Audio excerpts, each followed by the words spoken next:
नमस्कार मित्रांनो, कसे आहात? बरे आहात ना? मित्रांनो, लाईफ पार्टनर म्हणजे हवीशी वाटणारी गोष्ट. आता कित्येकांची जोडी ही कायमस्वरूपी टिकून राहते, अगदी शेवटपर्यंत. त्यामध्ये गोडवा चांगलाच मुरलेला असतो. परंतु एखादं नातं हे काही शेवटपर्यंत टिकत नाही, किंवा कधी कधी काही कारणास्तव ते एकमेकांपासून वेगळं राहणेच पसंत करतात. तर आता आपल्या पार्टनरला कोणत्या गोष्टीवरून राग येतो, आनंद वाटतो, या गोष्टीविषयी आपल्याला कल्पना असतेच. आपण त्यामध्ये खरं तर चांगले अनुभवी झालेले असतो. एकत्र राहण्यासाठी अनेक कारणे असतात, तशीच वेगळं राहण्यासाठी सुद्धा काही कारण असू शकतात. पण ते कसं ओळखायचं, किंवा मग नेमकी काय कारण असू शकतात, हे आपण थोडे जाणून घेऊया. तर ते 10 कारण कोणते आहेत ते पाहूया. नंबर 1, संवाद कमी होणे. संवादावर कित्येक नाती आजही तग धरून उभी आहेत. नात्यांमध्ये संवाद संपत चालला की नात्यांचे धागे हळूहळू विरायला लागतात. नात्यात थोडाफार संवाद असणे गरजेचे आहे. हाच संवाद कमी होतोय का?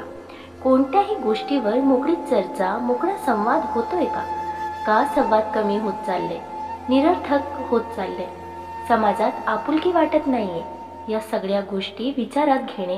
जर खरंच असं काही होत असेल तर जोडीदार वेगळे राहण्याचा विचार करतोय अशी शंका नकारता येत नाही.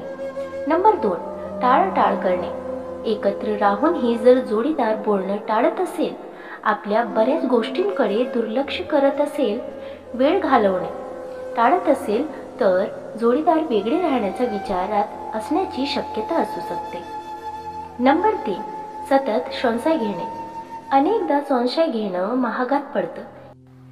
एका संशयामुळे नाती किती विकोपाला जाऊ शकतात, यांचं वेगळं उदाहरण सांगायची तशी गरज नाही. त्यामुळे जर नात्यात सतत संशयाच्या वळमा पेटत असेल तर सगळ्या शक्यता तपासून पाहणं बेटर ठरेल. नंबर 4, पारदर्शकता न ठेवणे. गोष्टी लपवण्याचा प्रयत्न करणे. चुकीच्या आसोवाबरोबर गोष्टी असो त्या लपवण्याचा जर प्रयत्न होत असेल, तशातच पारदर्शकता नसेल तर समजून जावं आपला पार्टनर वेगळे राहण्याचा विचार करतोय. नंबर 5, सतत चुका काढणे. सातत्याने प्रत्येक गोष्टीत चुका काढत राहणे, हे चुकलं ते चुकलं करत राहणे. चांगल्या गोष्टीतही सतत काहीतरी खोटं काढत राहणे. नंबर 6, अविश्वास दाखवणे. माझा तुझ्यावर थोडाही विश्वास नाही, तू ते करू नकोस, तू मला सांगू नकोस, असं बोलत राहणे. थोडक्यात सांगायचं झालं तर प्रत्येक गोष्टीत अविश्वास दाखवणे, थोडाही विश्वास न ठेवणे. नंबर 7, वादविवाद घालणे. क्षुल्लक गोष्टींवरून सातत्याने वाद घालणे, भांडण करणे, उठता बसता केवळ काही ना काही जुन्या गोष्टी उघडत बसणे. नंबर 8, काळजी नाही असं दाखवणे. नात्यात काळजी, प्रेम नसेल तर टिकणं अशक्य असतं. तुमच्या बाबतीत थोडीफार काळजी नसेल, किंवा अगदीच जोडीदार केअरलेस सारखं वागत असेल, तर त्याला वेगळे राहायचं असा विचार मनात येऊ शकतो. नंबर 9, समजून न घेणे.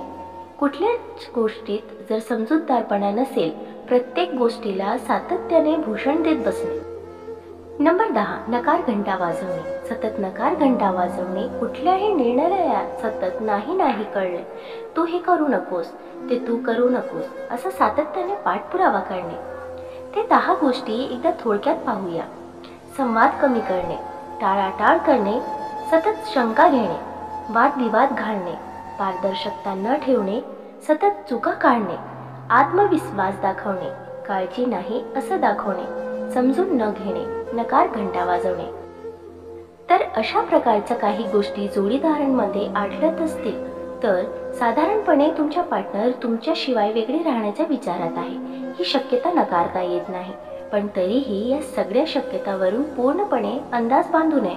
अशा गोष्टी थेट स्पष्टपणे जोडीदाराला विचारल्या तर बरेच प्रश्न सहज सुटतात.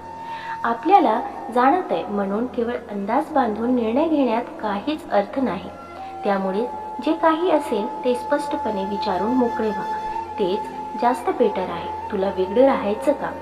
कारण आहे यामागं. तुला माझा कंटाळा आला आहे का? अशा काही शंका असतील तर त्या थेट स्पष्टपणे विचारून घ्याव्यात. जे असेल ते एकदा क्लिअर करून घ्यावं. मित्रांनो, तुम्हाला हा व्हिडिओ कसा वाटला कमेंट करून नक्की सांगा आणि व्हिडिओ आवडल्यास लाईक शेअर करायला विसरू नका आणि अशी छान छान कथा आणि सुविचारासाठी चॅनलला सबस्क्राईब नक्की करा। भेटूया पुन्हा एका नवीन व्हिडिओमध्ये। तवर स्वस्त रहा, मस्त रहा, आनंदी रहा। धन्यवाद।